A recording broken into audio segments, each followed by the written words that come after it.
नमस्कार, आप देख रहे हैं के न्यूज। मैं हूं आपके साथ सूरी चौहान। देवभूमि के दंगल में आपका स्वागत है और आज बात आरोप प्रत्यारोप जारी, उपचुनाव भारी।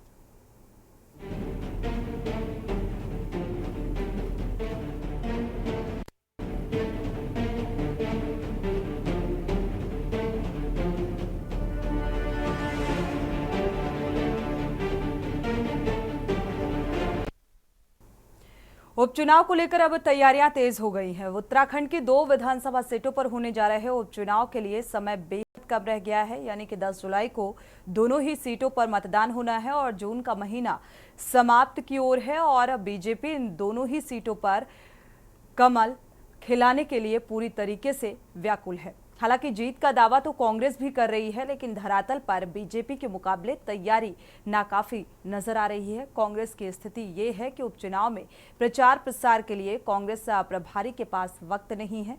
बताया जा रहा है कि संसद सत्र में कुमारी शैलजा के व्यस्त होने की वजह से वो उत्तराखंड नहीं आ रही। हालांकि जो मीटिंग और पार्टी नेताओं को निर्देशित जरूर किया गया है और बीजेपी उपचुनाव में जीत के उद्देश्य से एक बड़ी बैठक दिल्ली में कर चुकी है और इसके साथ ही बीजेपी ने 40 स्टार प्रचारकों की फौज को उपचुनाव जीतने के लिए मैदान में उतारा है। सभी स्टार प्रचारक जो हैं कार्यक्रम बीजेपी ने तैयार कर लिए हैं।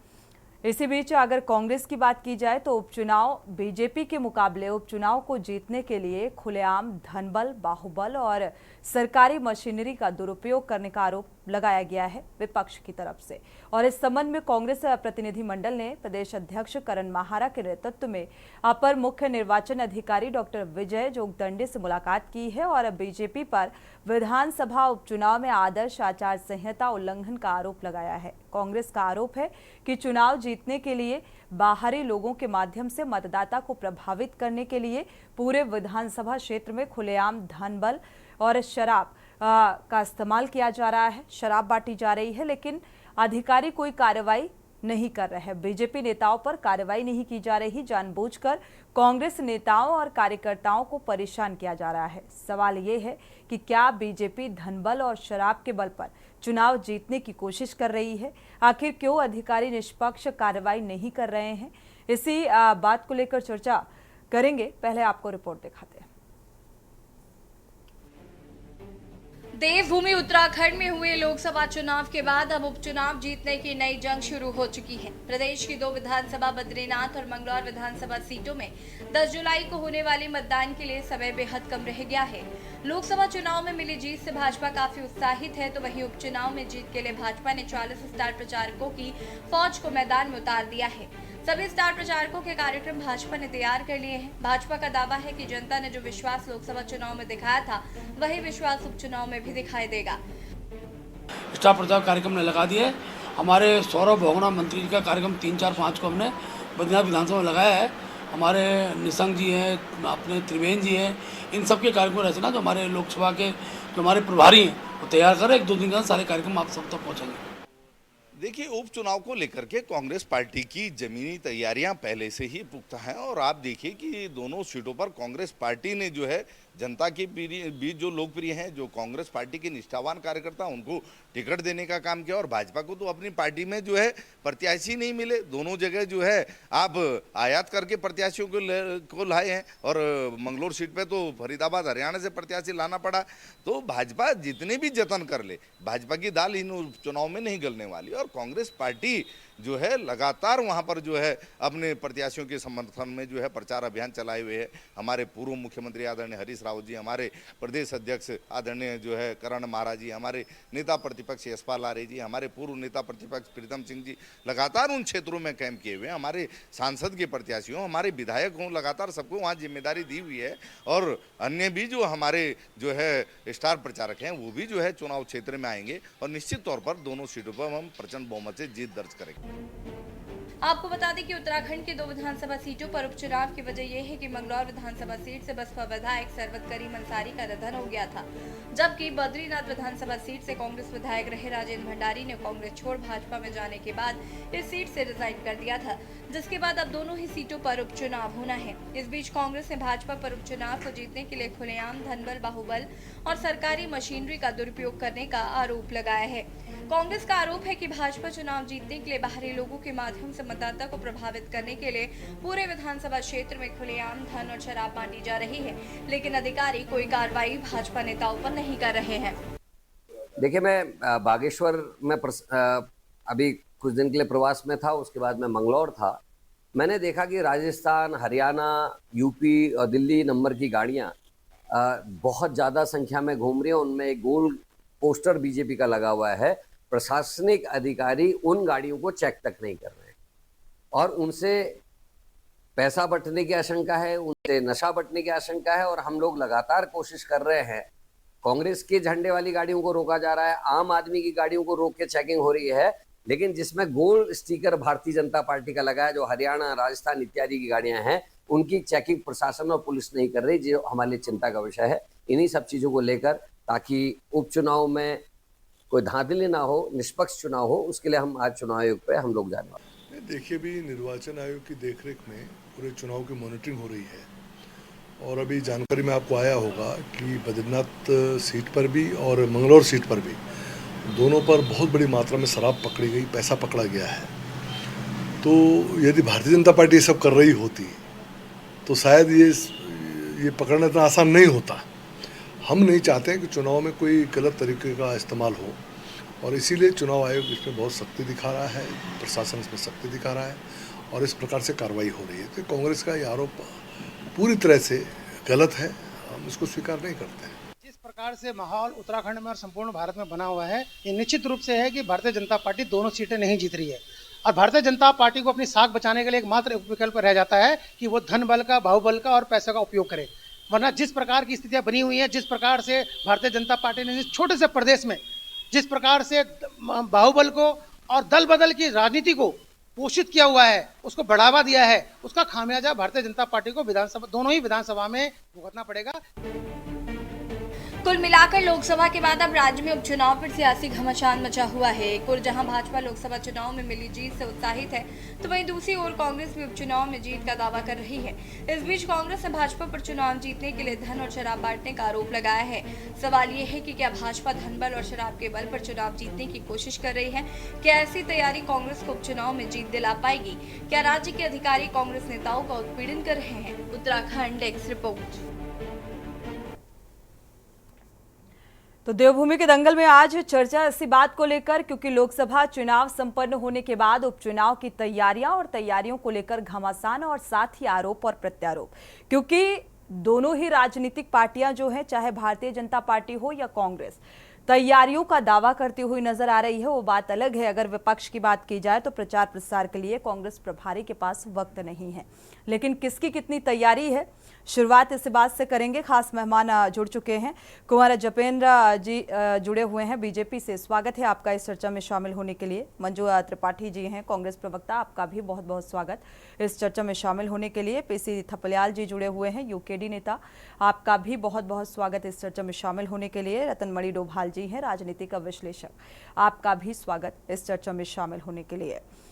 शुरुआत तैयारियों को लेकर कर लेते हैं, भारतीय जनता पार्टी से शुरुआत करते हैं। कुंवर जपेंद्र सिंह जी, कितनी तैयारी उपचुनाव को लेकर? जनता पार्टी की पूरी तैयारियां पूरी हैं। निश्चित तौर पर भारतीय जनता पार्टी एक कैडर आधारित पार्टी है और इसका सुखद पहलू ये है कि भारतीय जनता पार्टी के कैडर के अलावा भी जो अन्य दलों से जुड़े हुए लोग थे, तो पिछले लोकसभा चुनाव के समय में बहुत बड़ी संख्या में लोगों ने भारतीय जनता पार्टी ज्वाइन की है। उसमें कांग्रेस के लोग भी हैं, अन्य दलों के लोग भी हैं। तो निश्चित तौर पर वो सभी लोगों में जोश देखा जा रहा है और उसका लाभ हमें इस उपचुनाव में दोनों सीटों पर भी देखने को मिल रहा है और भारतीय जनता पार्टी बहुत अच्छे बहुमत के साथ इन दोनों विधानसभा सीटों को जीतने जा रही है, ये तय है। बिल्कुल, लेकिन विपक्ष के आरोप कि भाई धनबल के सहारे इस बार जो है उपचुनाव की दोनों सीटों जिन पर मतदान होना है और इसको लेकर जीत का एक तरीके से इस तरीके की रणनीति बनाई गई है कि धनबल के आधार पर जीत हासिल करेगी भारतीय जनता पार्टी। ये निराधार बातें हैं, क्योंकि पक्ष को जब अपनी हार दिखाई देती है तो वो एक एक रटा रुटाया जो जुमला है भारतीय राजनीति में कि जब आपके पास करने को कुछ ना हो या आपके पास आपके नेता प्रचार में ना उतर रहे हो, आपके नेताओं का मनोबल कम हो गया हो, तो आप धनबल का और इस तरह के आरोप लगाकर पहले ही अपनी हार को ढकने का प्रयास करें। तो ये एक रटा रटाया जुमला है पक्ष का और विशेष रूप से कांग्रेस का। हमारे साथ मंजू त्रिपाठी जी जुड़े हुए हैं। मंजू त्रिपाठी जी का रुख करेंगे। मंजू त्रिपाठी जी, कैडर आधारित पार्टी है भारतीय जनता पार्टी, जो कि अभी अभी जपेंद्र जी ने कहा है, और जिस तरीके से विपक्ष कह रहा है कि धनबल के सहारे अब जीत की नैया को पार लगाने की कोशिश भारतीय जनता पार्टी कर रही है, और जो भारतीय जनता पार्टी के नेता हैं उनके खिलाफ कोई कार्रवाई भी नहीं की जा रही है, ये आरोप भी लगाए जा रहे हैं विपक्ष की तरफ से। और साथ ही विपक्ष की कितनी तैयारी है उपचुनाव को लेकर? देखिए, हमने जो दोनों सीट पर जो हमारे प्रत्याशी उतरे हैं काफी अपने आप में ही काफी दमदार है और वो अपने क्षेत्र में काफी काम कर चुके हैं। इनकी तरह आयात करके हमने प्रत्याशी नहीं उतारा है, और ये जानते हैं कि हमारे पास अच्छा प्रत्याशी नहीं है, इसीलिए ये धन बल जन ये शराब सब कुछ जो कोई हथकंडे, देखिए ये जो है चुनाव जीतने के लिए, मैं पहले भी आप लोगों से कह चुकी हूँ, कई डिबेट में मैंने कहा अच्छी बात है मंजू जी, लेकिन जो दो प्रत्याशी उतारे गए हैं मैंगलोर और बद्रीनाथ, तो ऐतराज किस बात से है? वो बाहर से आए हैं या विपक्ष को टक्कर देने में सक्षम है? किस बात से ऐतराज है? आप भी उतारिए ना।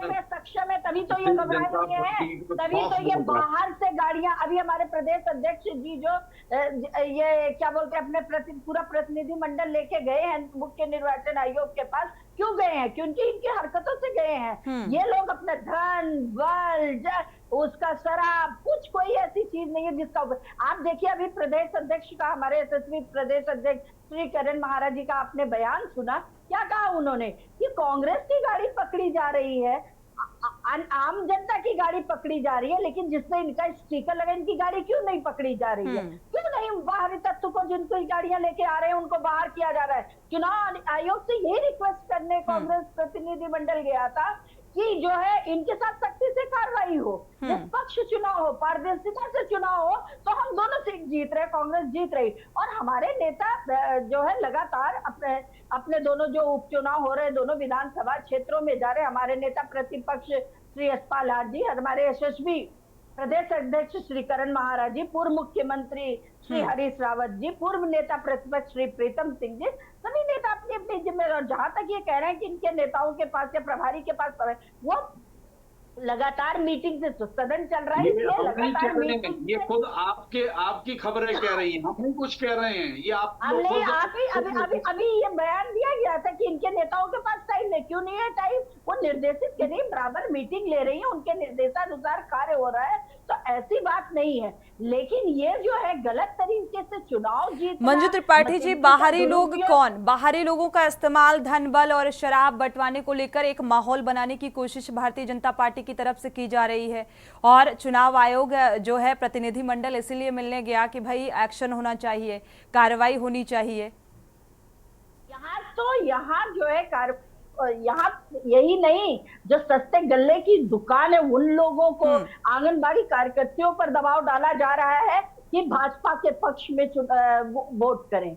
तो ये लोग चुनाव जीतने के लिए, मैंने पहले भी कहा, किसी भी स्तर पर गिर सकते हैं और कुछ भी कर सकते हैं। ये भाजपा है। जो लोग गणेश भगवान को दूध पिला सकते हैं, भगवान को राम को लाने का दावा कर सकते हैं, अभी 1 साल नहीं हुआ इनॉग्रेशन को, भगवान राम के ऊपर। चलिए, इस बात का आगे जवाब लेते हैं कुंवर जपेंद्र जी से। उससे पहले प्रतिक्रिया पहले साझा कर लेते हैं, पीसी थपलियाल जी का रुख करेंगे।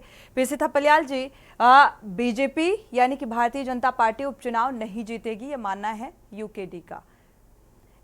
क्यों नहीं जीतेगी? क्योंकि जिस तरीके की ये आरोप लग रहे हैं, और यूकेडी कितनी तैयार हो पाई है अब तक?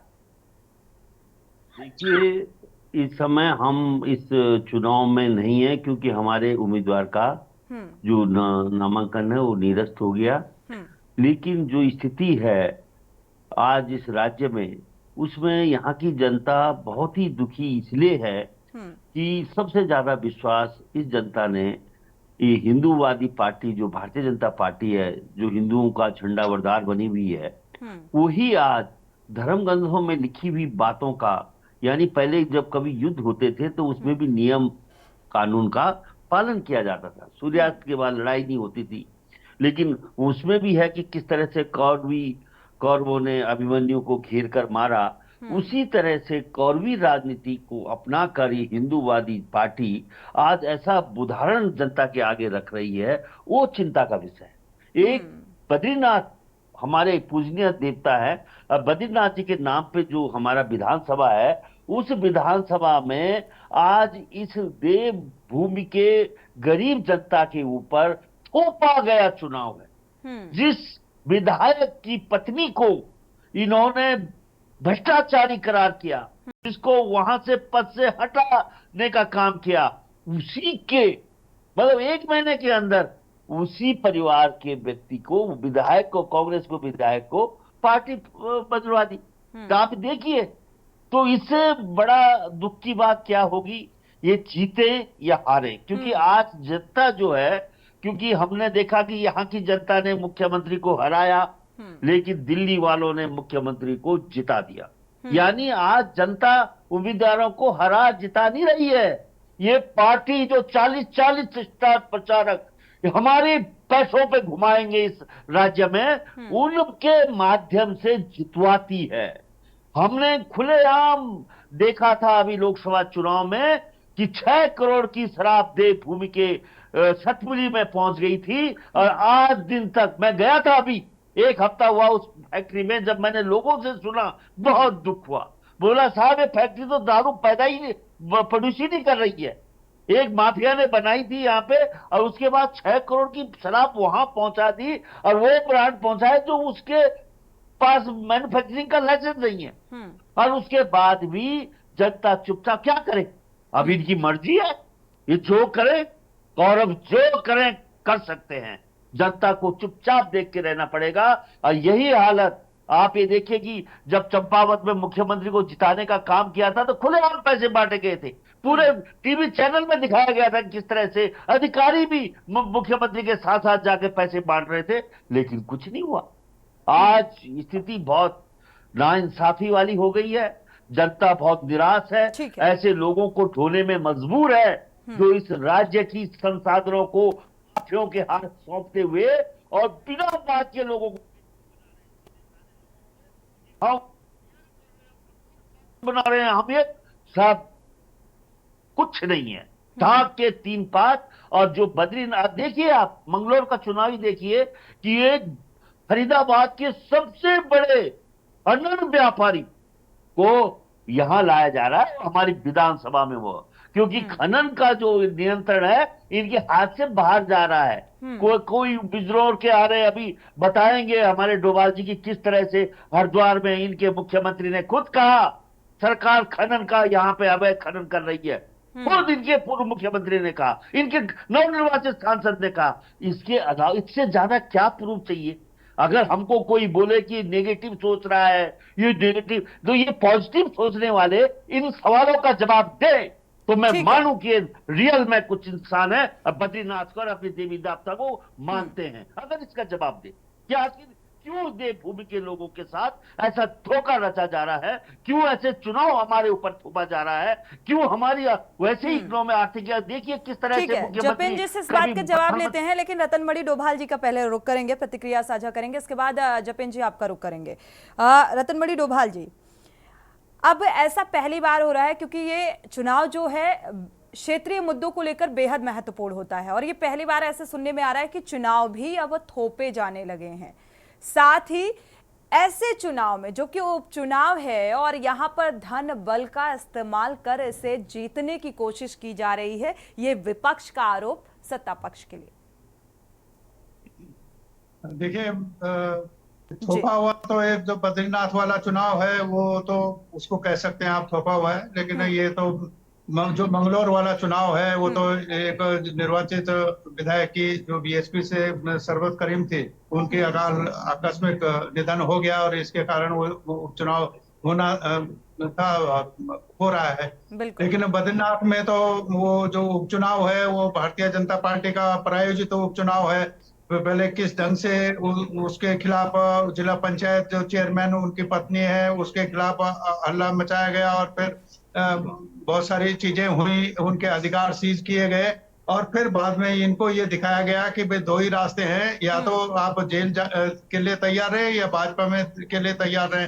तो उन्होंने शॉर्टकट अपनाया कि हम भाजपा में चले जाते हैं और भाजपा ने अब उनको प्रत्याशी बना दिया, वो विधानसभा में उनको भेज देंगे। तो ये दूसरी बात ये है कि उसी क्षेत्र में के जो बुनियादी जो सवाल हैं जिन पर जनता रोज लड़ रही है सड़कों पर, और उसमें ये वही नहीं कि जो सत्तारूढ़ दल है भारतीय जनता पार्टी उसके लोग भी प्रभावित हैं, वो भी लड़ रहे हैं। ऐसा नहीं कि वो नहीं लड़ रहे हैं, कि उनके भी बहुत, भाई बिजली पानी तो सब कुछ चाहिए। अगर बिजली जा रही है तो वो भाजपा की भी जा रही है, पानी जा रहा है तो भाजपा का भी जा रहा है, कांग्रेस का भी जा रहा है, किसी और का भी जा रहा है, तो वो सब लोगों की दिक्कत है। लेकिन ये चालाकी धूर्त रूप से इतनी चालाक है राजनीतिक पार्टियां, जब लोग अपने सवाल पर बात करने लगते हैं तो ये दूसरे ऐसे सवाल ले आते हैं कि उन सवालों पर वो नेम पत्ते में चले जाते हैं और वो इसमें ये दिक्कत। जैसे मंगलौर में आपने कहा, ये मंगलौर में मैं एज ए उत्तराखंड का नागरिक होने के नाते तो वो मैं कोई नहीं, भारतीय जनता पार्टी या कांग्रेस किसी को भी अपना प्रत्याशी कोई किसी को भी बना सकता है, कोई बात नहीं है। लेकिन उनको उत्तराखंड में कोई प्रत्याशी नहीं मिला और वो हरियाणा से आयातित और वो भी एक बदनाम किस्म के आदमी को लाके वो उत्तराखंड की विधानसभा में ला रहे हैं। उत्तराखंड की विधानसभा जब लोग भू कानून मांग रहे हैं, लोग जब मूल निवास की बात कर रहे हैं, तब आप एक हरियाणा के व्यक्ति को कानून बनाने के लिए हमारी विधानसभा में भेज रहे हैं। ये सवाल है, ये कहाँ जा रहा है? और ये कमजोरी कांग्रेस की तो है ही है। अब उसकी कमजोरी है या कांग्रेस उसको कहना नहीं चाहती, उनकी भी कुछ उसमें सांठगांठ है। तो इतना बड़ा जो शराब घोटाला पीछे गोदिया ने उठाया था, वो शराब पकड़ी गई, उसके बाद कांग्रेस गायब हो गई। बिल्कुल। और वही आरोप अब कांग्रेस दोहरा रही है कि शराब भी आ रहा, पैसा भी आ रहा है, वो आ रहा है। हमने किया क्या? चुनाव हो जाएगा उसके बाद खत्म हो जाएंगे ये सारी चीजें, और ये पूरे राज्य पर थोपी जा रही हैं, चीजें आ रही हैं। अब मैं तो जो जपेंद्र जी बोल रहे थे, जिस जपेंद्र जी को हम जानते हैं, मैं तो उनमें वो जपेंद्र जी नहीं देख रहा हूँ कि वो भी लड़ते रहे हैं इन सवालों को जो हम बात कर रहे हैं, वो सवाल हम उनसे कर रहे हैं, तो बदलाव तो लाजमी है ना रतनमणि डोभाल जी। वो दर्द तो होना चाहिए ना राज्य का, उन सवालों का, लोगों का जो पिट रहे हैं, छित रहे हैं, रोज सड़कों पर हैं, बिजली के लिए, पानी के लिए, उस पर कोई चर्चा नहीं कर रहा है। और ये इस तरीके से स्थिति हो गई है कि हमारे मुख्यमंत्री को दिल्ली में प्रधानमंत्री के सामने गिड़गिड़ाना पड़ रहा है कि जो हमारी विद्युत परियोजनाएं हैं, बिल्कुल बिल्कुल गनीमत तब भी है कि अगर उस पर कुछ अमल किया जाए या बात बन जाए या उस तरीके से उन समस्याओं का समाधान निकलकर सामने आए। इन सभी सवालों का जवाब जपेंद्र जी से लेंगे, लेकिन एक छोटे से ब्रेक।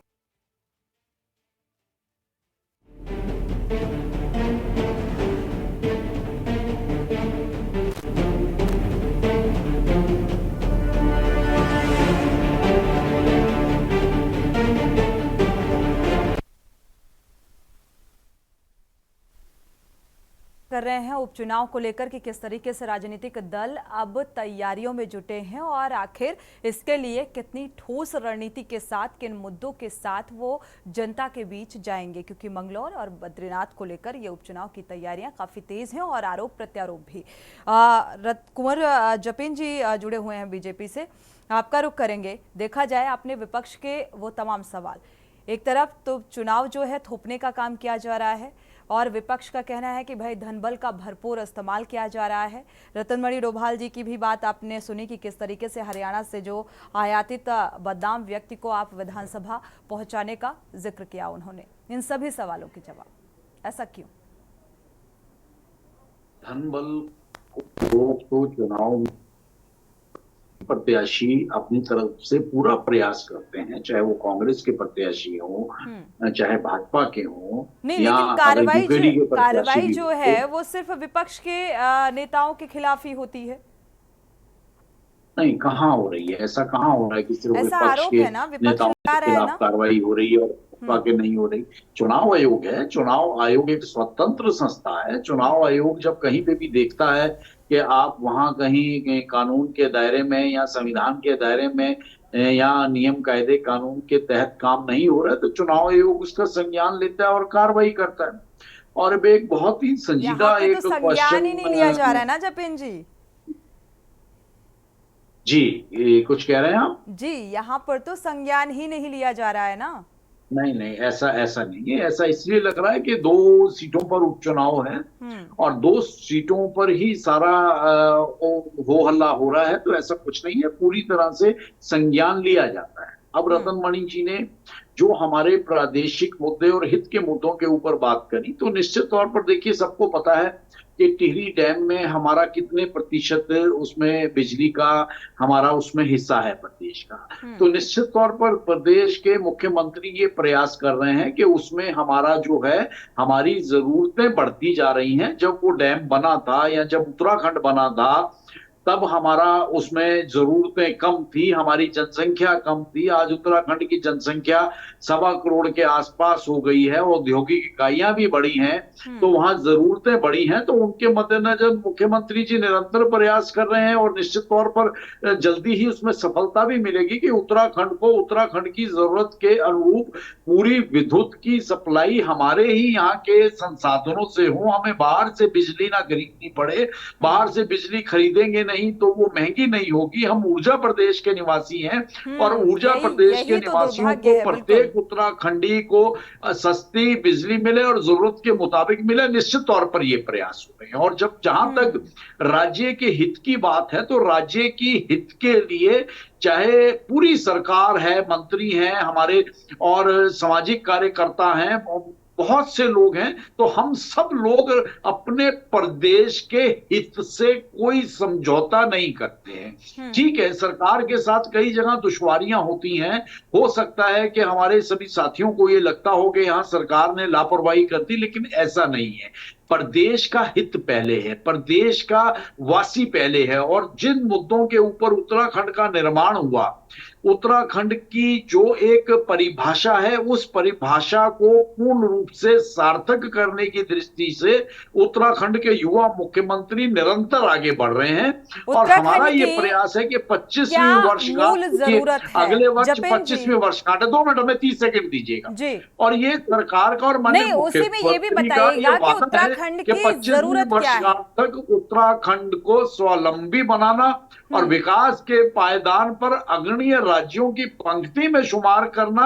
ये प्रयास निश्चित तौर पर अपने सफलता की ओर बढ़ रहा है और हमें पूरा यकीन है कि 25वीं वर्षगांठ मनाते हुए हम उत्तराखंड के मैक्सिमम मुद्दों को हल कर चुके होंगे और प्रदेश विकास के एक नए पथ पर, एक नई गति से अग्रसर होगा। पेपर में मुद्दे खाली पेपर में हल हो रहे हैं, ये सोचना है। ठीक है, हम आपकी सोच पर, हमारी कोई बंदिश नहीं है, लेकिन हम भविष्य की योजनाओं के ऊपर चर्चा कर रहे हैं। तो भविष्य की सरकार की योजनाओं को हम सामने रख सकते हैं। प्रदेश की जनता, यहाँ हम 5 लोग चर्चा नहीं कर रहे हैं, लाखों लोग हमें सुन रहे हैं और जो कहा जाता है उस पर ध्यान दिया जाता है। तो निश्चित तौर पर सरकार की यही मंशा है और माननीय मुख्यमंत्री उस पथ पर अपने कदम आगे बढ़ा रहे हैं और हमें उम्मीद है कि अभी जपेन जी हरियाणा से आयातित और बदनाम व्यक्ति का जिक्र किया रतन मणि डोभाल जी ने। जपेन जी, ठीक है, इतना अगर टाइम लेंगे तो फिर बहुत वक्त गुजर जाएगा और मेहमानों का भी रुख करना है।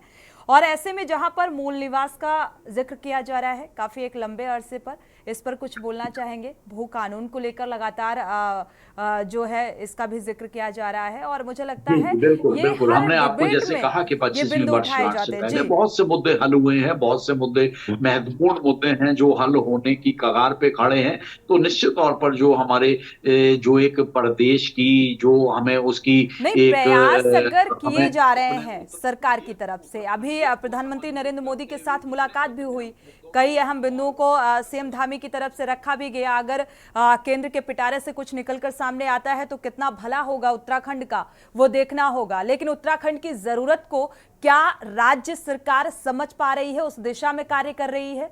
और अगर कर रही है तो फिर ये सवाल क्यों? उत्तराखंड की सरकार और माननीय मुख्यमंत्री उत्तराखंड को लेकर संजीदा ना होते तो उत्तराखंड से ऊर्जा संबंधित ये प्रदेश कहा सब जाता है मांगे जपेंद्र जी, केंद्र ऊर्जा तक प्रदेश। ना जाती, जिनके लिए पूरी तरह से चाहे हमारे जल जंगल जमीन के मामले हैं या अभी हमने फॉरेस्ट के पॉलिसी के ऊपर एक बहुत बड़ा एक चर्चाएं हुई, उसमें बदलाव लाने के प्रयास हो रहे हैं, तो निश्चित तौर पर प्रदेश और प्रदेशवासियों के हित की सभी योजनाओं को अमली जामा पहनाने की दिशा में मुख्यमंत्री संजीदगी से आगे बढ़ रहे हैं और हमें उम्मीद है कि केंद्र सरकार भी उसमें उन सभी मुद्दों के ऊपर बहुत जल्द ही सहमति प्रदान करेगी। ठीक है, मंजू जी का रुख करेंगे। मंजू जी, भाई अभी जपेंद्र जी कह रहे हैं, हालांकि बहुत संतोषजनक ये जवाब नहीं रहा, लेकिन जपेंद्र जी का ये कहना है कि भाई धनबल का इस्तेमाल सभी पार्टियां करती हैं, राजनीतिक पार्टियां। विपक्ष को इस बात से ऐतराज क्यों? धनबल का इस्तेमाल आप भी कीजिए, भरपूर कीजिए। ये जपेंद्र जी का ये इशारा भी है कि विपक्ष भी कर सकता है। दूसरा, तैयारी को लेकर आप कोई भी मुद्दा अगर विपक्ष उठाता है तो सिर्फ चुनाव के वक्त ही क्यों जोर शोर से उठाया जाता है, उसकी पहले से क्या कुछ तैयारी? अगर बेसिकली अभी उपचुनाव को लेकर बात की जाए, प्रचार प्रसार को लेकर कांग्रेस प्रभारी के पास वक्त नहीं है, ऐसे में जूम मीटिंग से जो नेताओं को निर्देशित किया जा रहा है, तो इससे महज सब कुछ हो जाएगा, जीत संभव होगी? जी मंजू जी, ऐसा है कि इन सब जो है, जैसे अभी हमारे जपेंद्र भाई ने कहा कि जो है ऊर्जा प्रदेश है, मैंने कहा ना कि पेपर्स में इनके लिए ऊर्जा प्रदेश और ये बड़ी बड़ी बातें कि ये लेके आ रहे, ये पिटारा लेके आ रहे, वो पिटारा लेके, धरातल पर आप देखिए जैसे लोकसभा चुनाव 19 अप्रैल को खत्म हुआ, उसके 4 दिन बाद ये बिजली का बिल बढ़ा दे रहे हैं। ये जनता को ठगने का काम कर रहे हैं। आप देखिए पहले 2 महीने की आप भी बिजली का बिल दे रही होंगी, 2 महीने का बिल आता था, आज के समय में 1 महीने का बिल आ रहा है और मीटर पर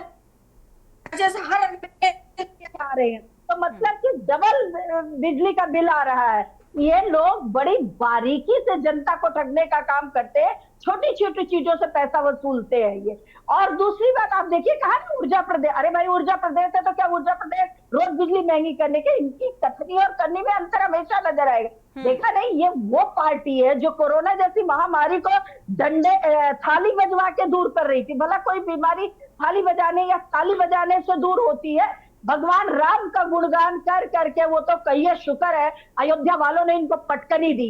एक बरसात हुई और टपकने लगा। सत्येंद्र मुख्य पुजारी वहां के सत्येंद्र दास ने वीडियो पूरा बयान दिया है कि भगवान राम का छठ टपकने लगा। तो इनकी योजनाएं खाली किताबों में जनता को सुनाने के, आपके मीडिया चैनलों के माध्यम से ये योजनाएं बताते हैं और उसमें बड़े बड़े माफियाओं को लाते हैं, 10% का काम करते हैं और 90% खाते हैं। ये इनके कारनामे हैं।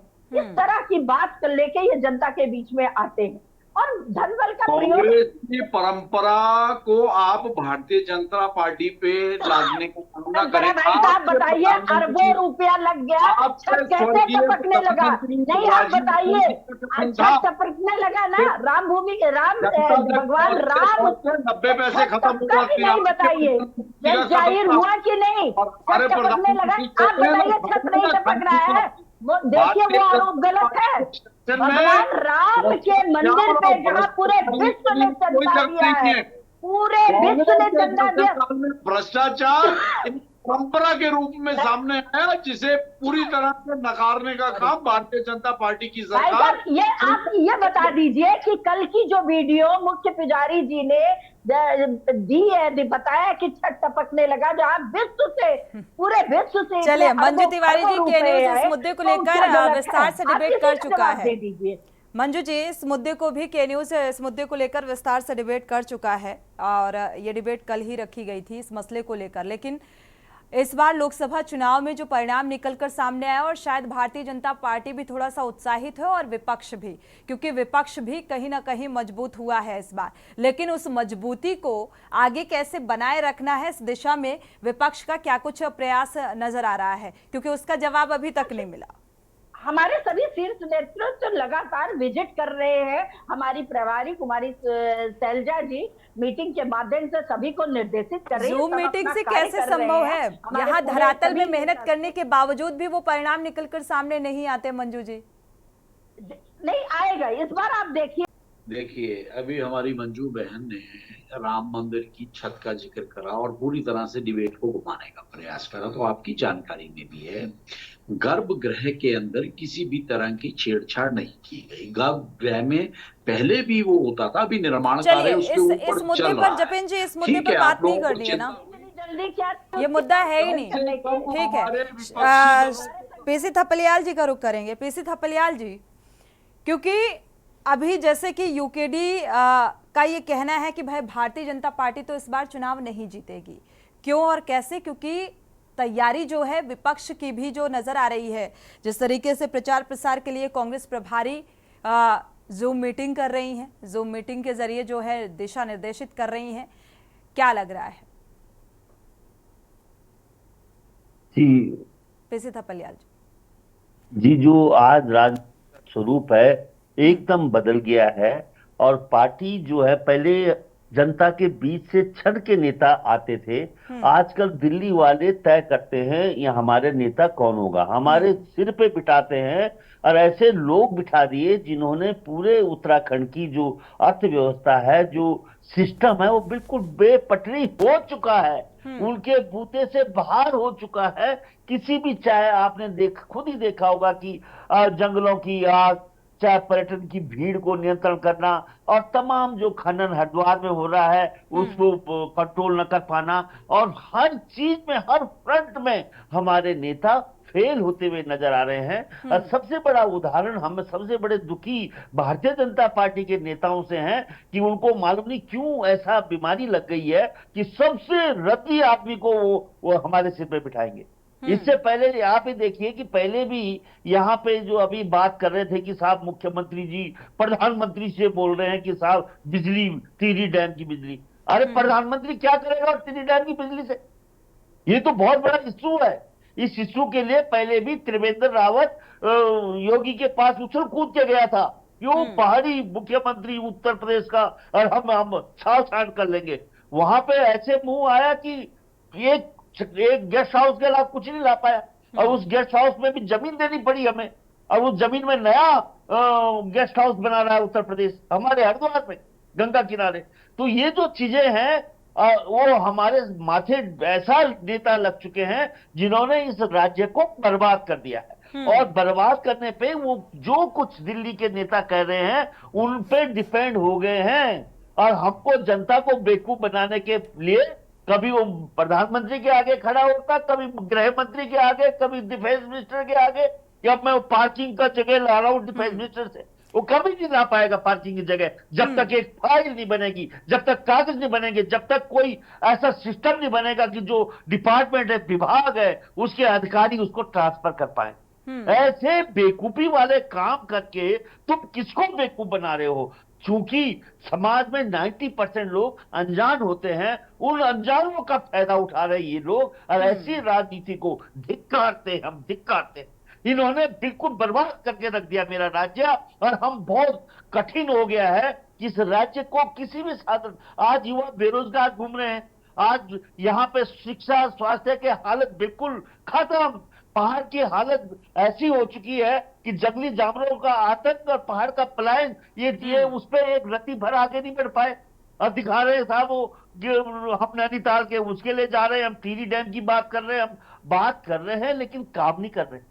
अब हम देखते हुए हंस रहे हैं इन पे कि किस तरह से बेवकूफ बना रहे हैं। अरे कोई फाइल हो, विभाग में भेजो, यहां से जिस तरह से एक छोटे से एनजीओ का भी अगर फंड अलॉट होता है तो उसका एक प्रोसेस होता है, बहुत बड़ा प्रोसेस होता है, हम जानते हैं उस प्रोसेस को। और ये जो शिफ्टिंग होगी इतनी आसान होगी? कभी नहीं होगी। लेकिन इन्होंने अपना समय बिताना है और राज्य को बर्बादी की ओर धकेलना है, और इंटेलिजेंट लोग जो है वो प्रवक्ता बनके, जहां तक ये मुलाकात रही गृह मंत्री से या प्रधानमंत्री से, इस मुलाकात को लेकर यही कहा जा रहा है कि भाई विकास की राह में और उत्तराखंड आगे बढ़ेगा, और इन्हीं तमाम बिंदुओं को लेकर ये मुलाकात सीएम धामी की तरफ से की गई। जपेन जी से इस बात का जवाब चाहेंगे? जो प्रधानमंत्री कुर्सी पे नहीं बैठता, अभी जपेन जी, थपलियाल जी ने बड़े विस्तार से अपना विरोध दर्ज कराया। लेकिन यहाँ थोड़ा सा हमें ये भी ध्यान रखना चाहिए कि अगर प्रदेश का कोई भी नेता, चाहे वो सांसद हो या मुख्यमंत्री हो, अगर वो किसी इशू के ऊपर काम शुरू करते हैं तो उसमें मेल मुलाकातों से ही शुरू होगा। लेकिन एक सवाल जतिन जी यहाँ पर ये भी उठता है, और ये शायद विपक्ष का भी सवाल है कि हर एक समस्या के लिए दिल्ली की दौड़ क्यों? देखिए, दिल्ली क्या सामर्थ्य नहीं है राज्य सरकार के अंदर? विशेष रूप से और भी बहुत से काम होते हैं, लेकिन अगर काम को आगे बढ़ाया जाता है तो मीडिया उसे अपने ढंग से हाईलाइट करता है। प्रत्येक, अगर हम मीडिया हाउस को देखें, प्रिंट मीडिया को देखें, इलेक्ट्रॉनिक मीडिया को देखें, उसमें उन सब का जो है उनकी लाइन अलग होती है, किसी और रूप में बात एक ही होती है, तरीके अलग अलग हो सकते हैं जपेन जी। इसीलिए हमने कहा कि मतलब एक ही होता है। के बाद हम नेताओं के ऊपर क्वेश्चन मार्क लगाने लगे तो निश्चित तौर से उनका भी दिल दुखता होगा कि भाई हम अगर कोई प्रयास कर रहे हैं, एक तरफ तो ये समस्या ना हो, अगर जो कोई समस्या है तो उस समस्या को हल करने की दिशा में अगर मेल मुलाकात हुई है, उस पर पत्राचार शुरू हो रहा है, उस पर फाइल बन रही है, उसका काम शुरू होगा, तो भाई काम को शुरू करने के बाद ही तो खत्म किया जाएगा। लेकिन काम शुरू होते ही हम लोग वो हल्ला मचाने लग जाएं तो ये एक इंटेलेक्चुअल थॉट प्रोसेस। अच्छी बात है, जपेन जी इस बात से सहमत है, लेकिन एक प्रोसेस होता है, एक टाइम लिमिट होती है कि भाई इतने दिनों में ये प्रोसेस होगा, शुरुआत होगी, एक डेडलाइन भी होती है, और इसके बाद धरातल पर ये कैसे काम करेगा इसका भी रोड मैप तैयार किया जाता है और उसी आधार पर काम किया जाता है। लेकिन यहाँ पर धरातल में शायद उस तरीके से चीजें या योजनाएं नहीं पहुंच रही हैं, और इसीलिए ये सवाल निकलकर सामने आ रहे हैं, और मीडिया भी कहीं ना कहीं उस बात को दिखा रही है, उस पर चर्चा कर रही है। राजनीति का विश्लेषक जुड़े हुए हैं, रतनमणि डोभाल जी का रुख करेंगे। रतनमणि जी, क्योंकि ये मुद्दे जो हैं उपचुनाव में जो मुद्दे होते हैं वो क्षेत्रीय और बेसिक मुद्दों के आधार पर ये चुनाव बेहद महत्वपूर्ण होता है, लेकिन क्या इस चुनाव में धनबल के सहारे जीत हासिल की जा सकती है? देखिए, ये धनबल की बात और उपचुनाव के ऐसे समय में आ रहे हैं जब सब लोग संविधान हाथ में लेके शपथ ले रहे हैं। आजकल तो शपथ ली जा रही है, जो पार्लियामेंट में लोग गए हैं जिनकी शपथ नहीं हुई, आज भी कुछ लोगों की शपथ हुई है और सब संविधान दिखा रहे हैं, लेकिन वो संविधान को सिर्फ शपथ के लिए ही उसको सुरक्षित रखा हुआ है कि भाई इसी से संविधान हमने उसको लेना है, बाकी उसको तार ही करते रहना है। वो इस तरह से कर दिया गया जा रहा है उसको कि जैसे चूहा होता है ना घर में, वो कपड़े को एक ही जगह पे नहीं कुतरता, वो जगह जगह से कुतर देगा, तो वो कहीं एक छेद यहाँ करेगा, एक कहीं कर देगा, और इस ढंग से वो संविधान की जो छलनी किया जाना था वो तो किया जा रहा है। सब लोग उसमें शामिल है, मैं किसी पार्टी का रूल विशेष की बात नहीं कर रहा हूँ। मैं कुछ सवाल ये कह रहा हूँ कि जो कि संजीदा प्रवक्ता है जपेंद्र जी भारतीय जनता पार्टी के, मैं इसलिए ये सवाल रख रहा हूँ, जो अभी जो मुख्यमंत्री ने कहा है, ये चीजें कुछ हमारे जो आर्थिक जो नीतियां हैं उन नीतियों से संबंध रखते हैं, और जो बाजारवाद की आज की नीति है, उत्तराखंड के लोग उस बाजारवाद की नीति से नहीं लड़ सकते हैं, उनके पास वो क्षमता नहीं है कि वो बाजार से वो करें। तो हम क्या 24 विद्युत परियोजनाएं हैं, मैं ये कह रहा हूँ कि उस 24 में से कोई एक परियोजना राज्य सरकार लगा रही है ताकि प्रतिद्वंदिता हो, राज्य सरकार ये विद्युत परियोजना लगा रही है और हमारी लागत क्या है, हम इस लागत पर लोगों को बिजली दे रहे हैं, और एक जो निजी क्षेत्र में बना रहा है उसका क्या, तब तक कंपटीशन होगा।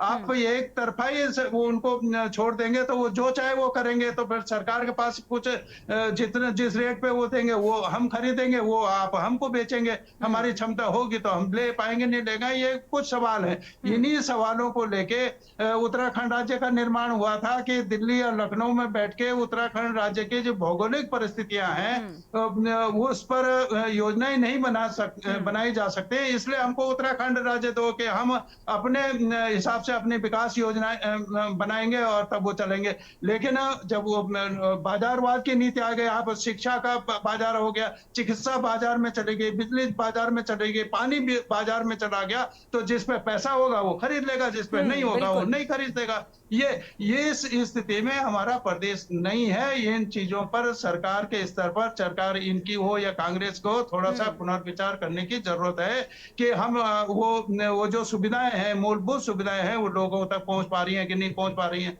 नहीं पहुंच पा रही है तो उनका कारण क्या है कि मतलब वो जो बच्ची जो आग लगने से मर गई देवप्रयाग में, वो 4-4 एम्बुलेंस आपको वो देहरादून तक नहीं ला पाए, उसको अंततः है उसकी जान चली गई वहां पर।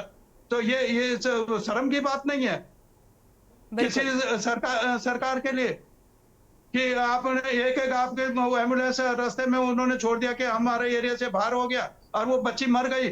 तो ये सरकार हत्यारी नहीं है, इसकी व्यवस्था हत्या, इस पर हत्या का आरोप नहीं लगना चाहिए। इतनी घटनाएं हो रही हैं उत्तराखंड में, कोई उन दुर्घटनाओं में कोई जिम्मेदारी नहीं है। तो मैं ये कह रहा हूं कि सरकार, हमारी जो विशेष भौगोलिक परिस्थितियों वाला राज्य है, तो उन स्थितियों में सरकार जब तक जिम्मेदारी को कोई आयत करती, किसी को जिम्मेदार नहीं ठहराती, तब तक वो समस्या हल नहीं होगा। ये खाली उपचुनाव, आज वो उपचुनाव तो 10 तारीख को हो जाएगा, उसके बाद आपने भी यहाँ रहना है, हमने भी यहाँ रहना है, हमारी समस्याएं भी हमारे साथ चली आ रही हैं, समस्याएं जस की तस रह जाती हैं, चुनाव बीत जाते हैं। जपेन जी, इस बात के जवाब है क्या कि दिल्ली और लखनऊ में उत्तराखंड की जो भौगोलिक स्थिति है उस पर आकलन नहीं किया जा सकता दिल्ली और लखनऊ में बैठ के, या किसी भी योजना को लेकर? देखिए, यहाँ थोड़ा सा हम डिफर हैं। अब जब कांग्रेस की सरकार थी तो क्या कांग्रेस के निर्णय सारे उत्तराखंड में बैठ के होते थे? जपेन जी, राष्ट्रीय दलों की एक नीति, स्थिति, विचारधारा वो सभी प्रदेशों को समान अधिकार देती है, चाहे वो कोई भी राष्ट्रीय दल हो। और ऐसा कहाँ ये हमारे में ये क्यों कंफ्यूजन है कि दिल्ली में बैठी हुई सरकार या दिल्ली में बैठे हुए लोग राज्य की समस्याओं से इतर हैं। पूरे देश को कंट्रोल करने के लिए जो हमारी एक संवैधानिक व्यवस्था है, राज्यों की सरकारें बनती हैं, उसी दल की बनती हैं। केंद्र में अगर भारतीय जनता पार्टी की सरकार है तो आज अनेकों राज्यों में भारतीय जनता पार्टी की सरकार है। और हम बार बार देखते हैं कि उत्तराखंड जैसे राज्य के साथ देश के प्रधानमंत्री का मोह है। वो उत्तराखंड की नीतियों के ऊपर या उत्तराखंड की जरूरतों के ऊपर जब घोषणाएं करते हैं तो खुलेआम कहते हैं कि मेरा उत्तराखंड से विशेष लगाव है। ये तो हो गई, कहने से क्या होता है जपेन जी, वो धरातल पर नजर आना चाहिए ना। उत्तराखंड से हमें भी बहुत प्यार है। वो प्रधान नरेंद्र मोदी जी देश के प्रधानमंत्री हैं, उनका पूरे देश से ही लगाव है, कोई नहीं है। मैं ये सिर्फ इतनी बात आपको रोक रहा हूँ, क्षमा करेंगे कि हमारे पास कोई विजन तो हो। उत्तराखंड को बहुत अनेकों ऐसी योजनाएं और लाभ मिले हैं जो निश्चित तौर पर उनकी बात का वजन भी बढ़ाते हैं। और उत्तराखंड क्योंकि सीमावर्ती राज्य है, देश का प्रथम राज्य है, तो देश के प्रथम राज्य की ओर सरकार का विशेष ध्यान है। देश के वजन यही महंगाई और बेरोजगारी का वजन बढ़ा रहे हैं। हमारी बात पूरी। देश के आज जो राष्ट्रीय सुरक्षा सलाहकार हैं वो उत्तराखंड से वास्ता रखते हैं। अनेकों ऐसे जो हमारे सेना के अधिकारी हो गए या अनेकों और डिपार्टमेंट्स में टॉप ब्यूरोक्रेट्स उत्तराखंड से वास्ता रखते हैं। तो हम ये कैसे मान लें कि उत्तराखंड के ऊपर सरकार का ध्यान नहीं है या उत्तराखंड के हिस्से में वो सब कुछ नहीं आ रहा जो आना चाहिए। निश्चित तौर पर उत्तराखंड के हिस्से में वो सब कुछ आ रहा है जिसका उत्तराखंड और उत्तराखंडवासी हकदार है। और हमें उम्मीद है कि भविष्य में 10 साल कितना और प्रयास और कितना और समय चाहिए सत्ता पक्ष को? जपेन जी, आप एक बार क्वेश्चन, कितना और प्रयास, कितना और समय चाहिए सत्ता पक्ष को? किस बात के लिए समय की बात कर रहे हैं आप? विकास को लेकर, उन जरूरतों को लेकर जो उत्तराखंड की जरूरतें हैं, जो मांगे हैं, जिसको लेकर सवाल उठाए जा रहे हैं, आज जवाब मांगा जा रहा है। आज उत्तराखंड देश के अंदर विकास के पायदान पर और इंफ्रास्ट्रक्चर को लेकर अग्रणीय राज्यों में शुमार हो चुका है। हम रोड देखें, हम एयर कनेक्टिविटी देखें, हम अपनी रेल कनेक्टिविटी देखें तो निश्चित तौर पर उत्तराखंड के सुदूरवर्ती इलाकों में पहाड़ तक ट्रेन पहुंचाने का हमारा स्वप्न साकार हो गया है। अच्छी बात है, और आगे वाले विकास जो की अगले रफ्तार 10 जो है वर्ष ऐसे ही बढ़ती रहे और विकास होता रहे, लेकिन इसके साथ साथ जो बेसिक चीजें हैं, अभी इस बार का आपको उत्तराखंड का टेम्परेचर पता होगा, 43 था। और क्यों था? जपेन जी, और काटने के आदेश दे दिए तो गए। क्या ये टेम्परेचर सिर्फ उत्तराखंड में था या सिर्फ हिंदुस्तान में था? गर्मी ज्यादा थी, लेकिन उत्तराखंड में टेम्परेचर का इतना ज्यादा 43 डिग्री और भीषण गर्मी का प्रकोप और लगातार सड़क चौड़ीकरण को लेकर पेड़ का कटान, तो ये इसके लिए कौन जिम्मेदार है जपेंद्र जी? विकास भी जरूरी है, लेकिन विकास के साथ साथ ये चीजें भी बेहद मायने रखती हैं। देखिए, आप हमारे पॉइंट्स को सब लोग डाइवर्ट करने का काम कर रहे हैं, और हमें तो आप भी विपक्षी दलों के साथ खड़े हो गए। ये तो विपक्षी नहीं, ये तो डिस्टर्ब करेंगे। आप किसी भी ज्वलंत मुद्दों को वो बता रही है जो वाकई समझ। मणि जी, हमारी बात को चलिए ठीक है, समय इजाजत नहीं देता कि चर्चा को आगे बढ़ाएं। जपेन जी, शुक्रिया बहुत बहुत आप सभी मेहमानों का इस चर्चा में शामिल होने के लिए। फिलहाल लखनऊ का रुख करना होगा, जहां पर सीएम योगी आदित्यनाथ पहुंचे हुए हैं। क्या कुछ कह रहे हैं, सुनाते हैं। यहाँ के हस्तशिल्पी और कारीगरों की उस हुनर को न केवल देश के अंदर बल्कि दुनिया के अंदर एक मंच प्रदान करने के लिए जो प्रयास प्रारंभ हुए, आज वन डिस्ट्रिक्ट वन ऐसे कार्यक्रम यहाँ पे प्रारंभ होने जा रहे हैं, जिनको लेकर के इस दिन की महत्ता को हम समझ सकते हैं। एमएसएमई उद्यमियों को बैंक से लोन उपलब्ध कराने के लिए एसएलबीसी की मदद से हमारे बैंकर्स यहाँ पे आए हैं, इनके समन्वयक यहाँ पर उपस्थित हैं, और इसमें 20,000 करोड़ रुपए से अधिक की ऋण की सुविधा एक बार फिर से यहाँ पर उत्तर प्रदेश के उद्यमियों को प्राप्त होने जा रही है। रैंप की एक योजना हमने पहले चरण में यहां पर जो कार्य प्रारंभ किया कि जो बंद हो रही एमएसएमई इकाइयां थी, उसको प्रोत्साहन करने का काम किया, उसको एक प्लेटफॉर्म उपलब्ध कराया, कॉमन सर्विस सेंटर के माध्यम से उनको फैसिलिटेट किया। लेकिन नेक्स्ट जनरेशन के नेक्स्ट लेवल के स्तर पर पहुंचाने के लिए इससे आगे क्या, वहां पर आज भारत सरकार की मदद से रैंप की इस योजना का शुभारंभ उत्तर प्रदेश के अंदर भी हो रहा है। इसके लिए मैं आप सभी एमएसएमई उद्यमियों को हृदय से बधाई देता हूं। आप सभी इसका लाभ ले पाएंगे, क्योंकि उत्तर प्रदेश देश के अंदर एमएसएमई इकाइयों में 90 लाख एमएसएमई इकाइयों के साथ देश के अंदर आज अग्रणी स्थान पर है। देश के अंदर इस योजना की ब्रांडिंग करने में, इसकी मार्केटिंग करने में, इसकी शोकेसिंग में उत्तर प्रदेश ने एक लंबी छलांग लगाई है, और उत्तर प्रदेश की अर्थव्यवस्था में भी एमएसएमई उद्यमियों ने, एमएसएमई यूनिट ने, यहाँ के कारीगर और यहाँ के हस्तशिल्पियों ने जो बड़ी भूमिका का निर्वहन किया है, आज उसका परिणाम हम सबके सामने देखने को मिलता है। याद करिए, ये उत्तर प्रदेश 2017 में देश की 6ठी अर्थव्यवस्था था, लेकिन आज हम कह सकते हैं कि आबादी में उस समय भी उत्तर प्रदेश देश के अंदर नंबर 1 पर था, लेकिन अर्थव्यवस्था में 6ठे नंबर पर था।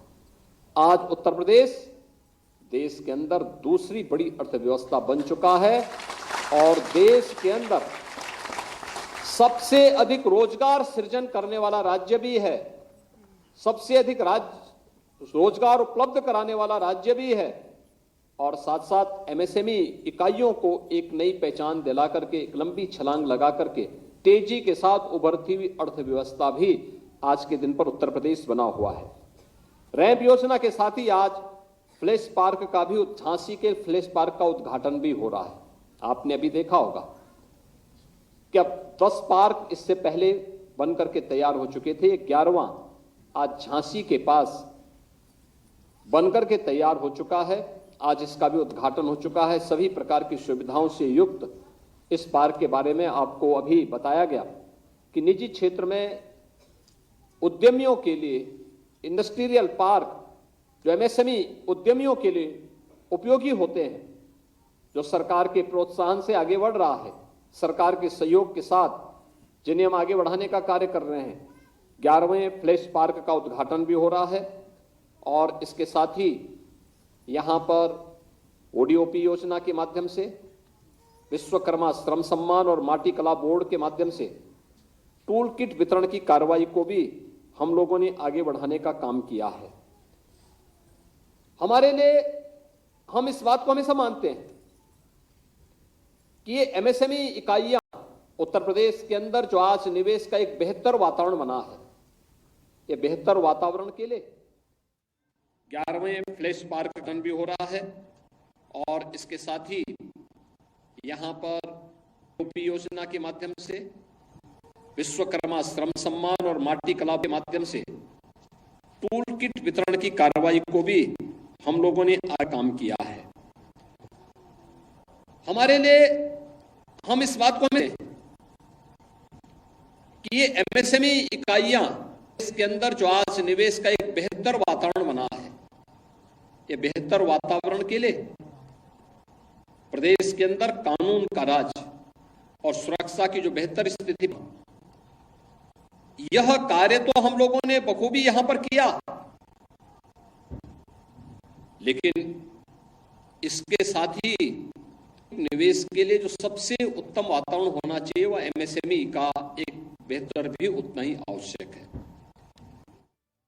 निवेश के लिए उत्तम क्या है, उद्योगों को कैसे बढ़ावा मिले, इन तमाम अहम बातों का जिक्र करते हुए नजर आए और साथ ही रोजगार ज्यादा से ज्यादा सृजित किया गया इस सरकार में, इस बात का भी जिक्र। हालांकि रोजगार को लेकर तमाम सवाल भी उठे। इसी के साथ देवभूमि के दंगल में फिलहाल बस इतना ही। आगे खबरों के लिए आप देखते रहिए के न्यूज़ इंडिया।